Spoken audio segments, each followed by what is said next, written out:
अस्सलाम वालेकुम, welcome back to my YouTube channel MD CAT society. हम पीएमसी का पेड टेक्स्ट नंबर 4 सॉल्व कर रहे हैं, जिसमें हमने बायोलॉजी के पोर्शन पे वीडियो बना ली है। अब हम केमिस्ट्री का पोर्शन सॉल्व कर रहे हैं। So start without wasting any time.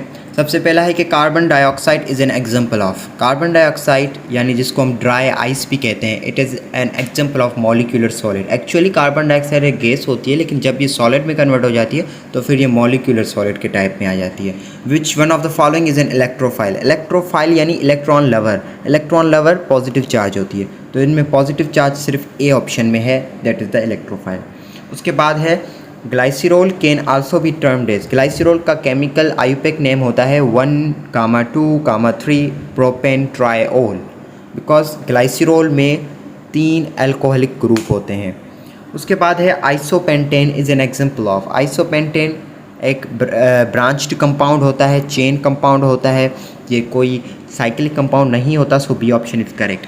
The unit used to express the relative atomic mass is called. Relative atomic mass को जो यूनिट एक्सप्रेस करता है उसको एटॉमिक मास यूनिट कहा जाता है, जिससे हम किसी भी एटम का या किसी भी मॉलिक्यूल या कंपाउंड का एटॉमिक मास रिप्रेजेंट करते हैं। The specific site eight which substrate is attached on the enzyme and converted into product. वो कौन सी साइट है जिसमें एंजाइम पे, वो कौन सी साइट है जहाँ पे सबस्ट्रेट आके कंबाइन होता है और प्रोडक्ट में कन्वर्ट होता है, that is the active site. उसके बाद है metallic character depends on. Metallic character यानी इलेक्ट्रोपॉजिटिविटी किस पे डिपेंड करती है? इलेक्ट्रोनिगेटिविटी पे भी डिपेंड करती है, इलेक्ट्रॉन एफिनिटी पे, आयोनाइजेशन एनर्जी पे। ये सारे फैक्टर्स हैं जो मेटालिक करेक्टर को इफेक्ट करते हैं। सो ये ऑल ऑफ दीज ऑप्शन होगा। Which of the following method is use to prepare acetic acid. Acetic acid prepare करने के लिए हम फर्मेंटेशन प्रोसेस का इस्तेमाल करते हैं। ये वो प्रोसेस है जिससे हमें एसिटिक एसिड मिल सकता है। उसके बाद है hydrogen bonding is not present in which of the following. Hydrogen bonding DNA में, प्रोटीन्स में और कार्बोहाइड्रेट्स में मौजूद होती है, जबकि लिपिड्स में कोई हाइड्रोजन बॉन्डिंग नहीं होती। What is the nature of carbon present in aldehyde. Aldehyde में कार्बन जो मौजूद होता है उसकी नेचर किस तरह की होती है? तो अल्डिहाइड में हमें पता है कि कार्बन एक तरफ से ऑक्सीजन से भी डबल बॉन्ड बना रहा होता है, तो ऑक्सीजन इलेक्ट्रॉन्स को अपनी तरफ अट्रैक्ट कर लेता है, जिसकी वजह से कार्बन इलेक्ट्रोफिलिक बन जाता है, यानी फिर वो इलेक्ट्रॉन लवर बन जाता है, क्योंकि उसमें इलेक्ट्रॉन की डिफिशिएंसी हो जाती है। Salt bridge is use for the purpose of. Salt bridge को सर्किट कंप्लीशन के लिए इस्तेमाल किया जाता है, ताकि 2 हाफ सेल्स आपस में कंप्लीट सर्किट बना सकें, और कोई भी इसकी रीज़न नहीं है। According to Bohr the orbits in which electrons revolve around the nucleus are. Bohr के मुताबिक जो इलेक्ट्रॉन्स के ऑर्बिट्स थे, शेल्स थे, वो सर्क्यूलर थे, जबकि रियल में ये इवनली स्फेरिकल भी नहीं होते, लेकिन ये रफली स्फेरिकल होते हैं, लेकिन सर्कुलर नहीं होते। उसके बाद एक conjugate base of a weak acid is. Conjugate base weak acid का स्ट्रॉन्ग होता है, और कॉन्जुगेट एसिड वीक बेस का वो भी स्ट्रॉन्ग होता है, so B option is correct. And balancing it is very important to identify the substance whose. अब जब हम बैलेंस कर रहे होते हैं रिडॉक्स रिएक्शंस को, तो कौन सी चीज़ हमें देखनी पड़ती है? फिजिकल स्टेट, ऑक्सीडेशन नंबर या एंथैल्पी, या ऑल ऑफ दीज। सो हमें ऑक्सीडेशन नंबर, क्योंकि हम रिडॉक्स रिएक्शंस को बैलेंस कर रहे हैं, तो हमें एंथैल्पी और फिजिकल स्टेट से कोई भी हमारा ताल्लुक नहीं है, हम ऑक्सीडेशन नंबर का चेंज देखेंगे। उसके बाद है alcohol oxidation gives carboxylic acid through. यानी अल्कोहल जब कार्बोक्सिलिक एसिड में ऑक्सीडाइज होता है, तो सबसे पहले क्या बनता है, किसके थ्रू बनता है? इसका मतलब ये है कि अल्कोहल डायरेक्ट कार्बोक्सिलिक एसिड में ऑक्सीडाइज नहीं होता, पहले बीच में एक दूसरा भी स्टेप है, that is aldehyde step. Alcohol सबसे पहले अल्डिहाइड में कन्वर्ट होगा, उसके बाद कार्बोक्सिलिक एसिड में, so D option is correct. The electron affinity of fluorine is less than chlorine as we move down the group. This deviation in behavior is due to its। अब देखो, वैसे तो electron affinity group में decrease होती है, period में increase होती है, लेकिन यहाँ पे ग्रुप में थोड़ा चेंज आता है कि ग्रुप में थोड़ी जगह पे, एक जगह पे, यानी फ्लोरीन, पहले तो फ्लोरीन आता है ग्रुप में, फिर क्लोरीन नीचे होता है, लेकिन इलेक्ट्रॉन एफिनिटी इस केस में थोड़ी इंक्रीज हो जाती है, फ्लोरीन की कम होती है इलेक्ट्रॉन एफिनिटी। तो वो इसीलिए, क्योंकि फ्लोरीन का स्मॉल साइज़ है, उसमें 7 इलेक्ट्रॉन्स हैं, और उसका इलेक्ट्रॉन क्लाउड बहुत थिक होता है, क्योंकि स्मॉल साइज़ और 7 इलेक्ट्रॉन्स, तो इलेक्ट्रॉन क्लाउड इतना थिक हो जाता है, डेंसिटी इलेक्ट्रॉन की बहुत ज़्यादा बढ़ जाती है। द जनरल नेम ऑफ और कैल्शियम सल्फेट .H2। अगर एक H2 है तो उसको जिप्सम कहेंगे, अगर हाफ H2 1/2 H2 होगा तो प्लास्टर ऑफ पेरिस, तो यहाँ पे तो जिप्सम ही है। The correct electronic configuration of chromium. Chromium की करेक्ट इलेक्ट्रॉनिक कॉन्फ़िगरेशन क्या है? आर्गन 4s1 3D5, क्योंकि क्रोमियम का होता है 24, तो 24 के हिसाब से हम यहाँ पे डी ऑप्शन ये करेक्ट होगा, 4s1 होगा, ये आपको याद करना है। हाफ लाइफ का ये जो फॉर्मूला है इसमें एन किसको शो कर रहा है, an shows order of reactions. उसके बाद है मतलब डी ऑप्शन सही है। उसके बाद acetaldehyde in the presence of concentrated sulphuric acid undergoes. Acetaldehyde जब कंसनट्रेटेड सल्फ्यूरिक एसिड की प्रेजेंस में होता है तो वो पारल्डिहाइड बनाता है, जो कि एक पॉलीमराइजेशन रिएक्शन है। So B option is correct. उसके बाद if two substitute are present at 1,4 positions, अगर बेंजीन में एक 1 पोजीशन पे एक 4 पोजीशन पे, तो इस आइसोमर को क्या कहेंगे, यानी वो एक दूसरे के अपोजिट होंगे, तो इसको पेरा कहेंगे। पेरा कंपाउंड होता है ये, यानी अगर 1,2 पे होगा तो ऑर्थो, अगर 1,3 पे होगा तो मेटा, अगर 1,4 पे होगा तो पेरा, ये आपको याद रखने। Which of the following properties belong to acetic acid. Acetic acid colourless liquid होता है, ऑर्डरलेस, और लेकिन इसका टेस्ट लेस्ट ये नहीं होता, इसका एक टेस्ट होता है, दैट इज़ सोर test, because it is acid. Acid होता है तो उसमें हर एसिड सोर होते हैं, तो इस तरह से ए ऑप्शन इसमें करेक्ट है। The half life of uranium is, uranium की हाफ लाइफ कुछ बुक्स 700 मिलियन ईयर्स लिखते हैं, कुछ बुक्स 704, इसी तरह से। अब ये दोनों ऑप्शन सही है, पहला और दूसरा, कहीं कहीं 710 भी है, तो बीच वाला आई थिंक उसको ये हमें टिक करना है। वैसे इतना कंट्रोवर्शियल क्वेश्चंस नहीं आते पीएमसी के टेस्ट में, और अगर आ भी गया तो जो आपको सही लगे आप वही करें, क्योंकि ये डिफरेंट, इसमें खुद ही एक कंट्राडिक्शन है कि कुछ बुक्स क्या लिखते हैं, कुछ बुक्स डिफरेंट लिखते हैं। तो 706 मेरे हिसाब से is a correct option. Change in pressure will only affect the substance which are in, pressure का चेंज कौन से सब्सटेंस को इफेक्ट करता है, गैसेस स्टेट को, क्योंकि बाकियों में प्रेशर का इतना चेंज नहीं करता, बाकी सिर्फ गैसेस स्टेट में इतना ज़्यादा चेंज ऑब्जर्व हो सकता है। The ionisation energy of group dash and dash shows abnormal trend, वो कौन से ग्रुप्स हैं जिनकी ionisation energy abnormally trend show करती है, वो होते हैं 3A ग्रुप और 6A ग्रुप, यानी D option is correct. Which of the following is a strong acid. अब इसमें एक अल्केन दिया हुआ है, एक अल्काइल हैलाइड है, एक अल्कोहल है और एक फिनोल है, तो बाकी सब में से फिनोल ज़्यादा एसिडिक होता है। इन सब में से जो यहाँ पे दिए हुए हैं, फिनोल अल्कोहल से ज़्यादा रिलेटिव होता है, एसिडिक होता है। Wohler first time prepared urea in the laboratory in 1828 में वॉलर ने यूरिया प्रिपेयर की थी।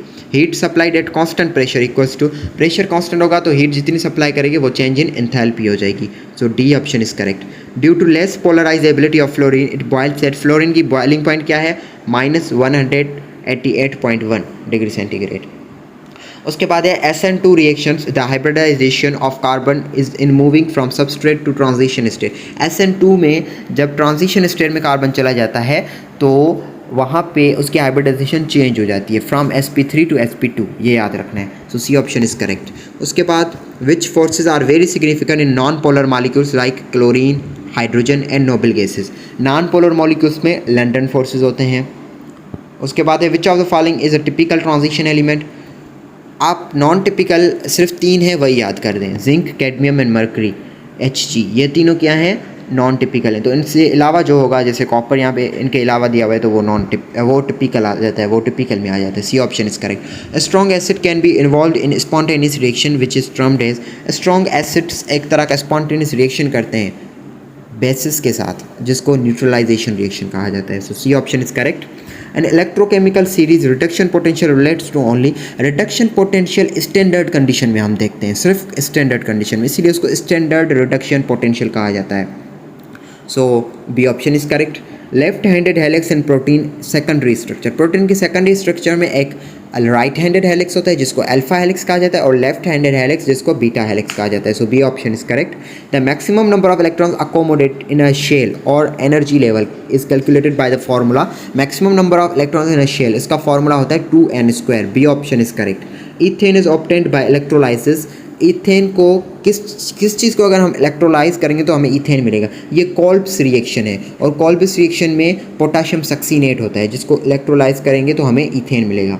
PV over nRT for an ideal gas is called, PV over nRT is equal to Z, that is known as compressibility factor, C।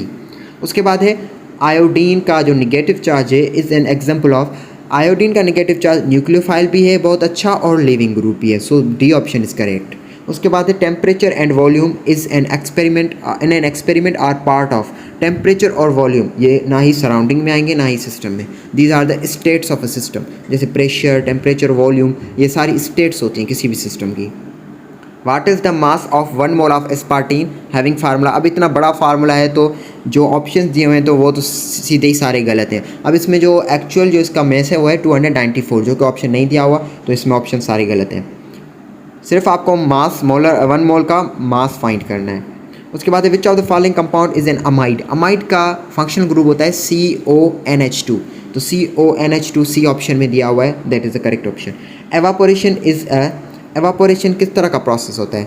Evaporation endothermic spontaneous process होता है, तो exothermic का option तो गलत है, लेकिन स्पॉन्टेनियस यहाँ पे दिया हुआ है, so B option is correct. उसके बाद है if uncertainty in momentum of electron is zero. अब ये क्या है? हेसेनबर्ग law.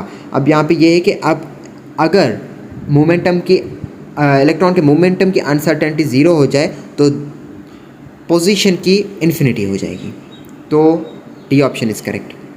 From which of the following ketone can be prepared. Ketone आप प्रोपाइन से प्रिपेयर कर सकते हैं, सेकेंडली अल्कोहल से प्रिपेयर कर सकते हैं, कैल्शियम एसीटेट से भी प्रिपेयर कर सकते हैं। Ketone can be prepared from all options, all of these. On which of the following factors hydration energy depend. Hydration energy किस पे डिपेंड करती है? Hydration energy charge to size ratio पे डिपेंड करती है, कि जितना चार्ज है और उसके बाद कितनी साइज़ है उसका रेशियो फाइंड करेंगे, आपको पता चलेगा कि हाइड्रेशन एनर्जी इस चीज़ पे डिपेंड कर सकती है। उसके बाद है the crude petroleum is separated in fraction by. Crude petroleum को जुदा किया जाता है उसके फ्रैक्शंस में, लाइक डीजल, लाइक गैसोलीन, बहुत सारी चीज़ें हैं उनमें जुदा किया जाता है with the help of a process known as fractional distillation. B option is correct. Distillation of calcium acetate and calcium formate produces. Calcium acetate या कैल्शियम फॉर्मेट दोनों की डिस्टिलेशन करोगे तो आपको एक ही चीज़ मिलेगी, दैट इज एसीटल्डिहाइड। आपको एक अल्डिहाइड मिलेगा, एसीटल्डिहाइड। उसके बाद है after the hydrolysis of Easter की जब हाइड्रोलाइसिस हो जाती है तो हमें कार्बोक्सिलिक एसिड मिलता है। तो पूछा जा रहा है कि the change in concentration of acid at different intervals can be calculated by. किस तरह से हम उनकी change in concentration different intervals पे फाइंड कर सकते हैं? With the help of titration with standard alkali. याद रखें वो एसिड है तो हम टाइट्रेशन अल्कली के साथ करेंगे। B option is correct. Most of the enzyme reactions are. Enzyme के ज़्यादा से ज़्यादा रिएक्शन कैसे होते हैं? रिवर्सिबल होते हैं, इरिवर्सिबल होते हैं, या उनमें ऑक्सीडेशन होती है या कंडेंसेशन होती है। मोस्टली एंजाइम्स के रिएक्शन रिवर्सिबल होते हैं, क्योंकि देखिए उसमें सबस्ट्रेट आके कंबाइन होता है, उसके बाद फिर से वो वापस नॉर्मल बन जाता है। तो एक्स्ट्रा जो भी रिएक्शंस होते हैं, मोस्ट ऑफ द रिएक्शंस वो रिवर्सिबल होते हैं एंजाइम्स के। Caustic soda is made by electrolysis of concentrated solution of sodium chloride in. Caustic soda किस में बन सकती है? नेल्सन सेल में, कैस्टनर-केल्नर सेल में, या मर्करी सेल में? तो all of this correct option है, क्योंकि तीनों तरह के सेल्स में कास्टिक सोडा बन सकती है। कास्टिक सोडा एक एंड, किसी में बाय प्रोडक्ट बनती है, किसी में मेन प्रोडक्ट, लेकिन तीनों में बन सकती है। उसके बाद विच ऑफ द फॉलोइंग है 6 आइसोटोप्स। कैडमियम में 6 आइसोटोप्स होते हैं। ये आइसोटोप्स के नंबर आपको याद नहीं करने, पर थारोली आप कुछ देख लें ताकि कोई भी अगर आ जाए तो आपको पता चल जाएगा। उसके बाद है पोटाशियम, और ये एक मतलब दिया हुआ है ट्रांजिशन मेटल कॉम्प्लेक्स। अब पूछा जा रहा है कि इसके रिलेटेड कौन सी चीज़ सही है। एक इसका नाम लिखा हुआ है पोटाशियम टेट्रासायानो रिक्यूपरेट, ये भी ठीक है, इसका नाम भी ठीक है, यानी इसका नाम ठीक नहीं है क्योंकि रिक्यूपरेट लिखा हुआ है, इसका नाम गलत है, ठीक है। उसके बाद है coordination number is 2। Coordination number इसका 2 है, नहीं, इसका कोऑर्डिनेशन नंबर 2 नहीं होगा, 2 से ज़्यादा होगा। उसके बाद the ligand is positively charged. Ligand positively charge नहीं है, लिगेंड जो यहाँ पे दिया हुआ है वो निगेटिव चार्ज्ड है। Central atom is present in the avionic sphere. Avionic नहीं, यहाँ पे होगा एन आयोनिक स्फीयर। तो central atom an ionic sphere के अंदर मौजूद है, that is the correct option. D option is correct. An orbital can accommodate at the most dash electrons. Orbital में मोस्ट कितने इलेक्ट्रॉन्स होंगे? 2। ऑर्बिटल में 2 होते हैं। ऑर्बिटल क्या होता है? जैसे S, P1, P2, P3 orbitals होते हैं, इनमें 2 इलेक्ट्रॉन्स की अकोमोडेशन होती है। Which of the following is succinic acid.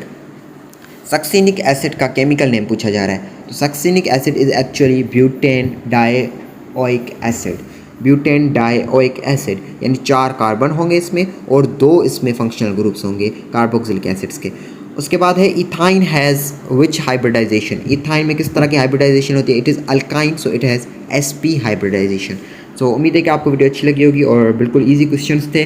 Next video में हम फिजिक्स का पोर्शन सॉल्व करेंगे जिसमें 54 क्वेश्चंस हैं अगेन। तो अगर आपको वीडियो अच्छी लगी तो वीडियो को लाइक करें, कमेंट करें और ज़रूर शेयर भी करें।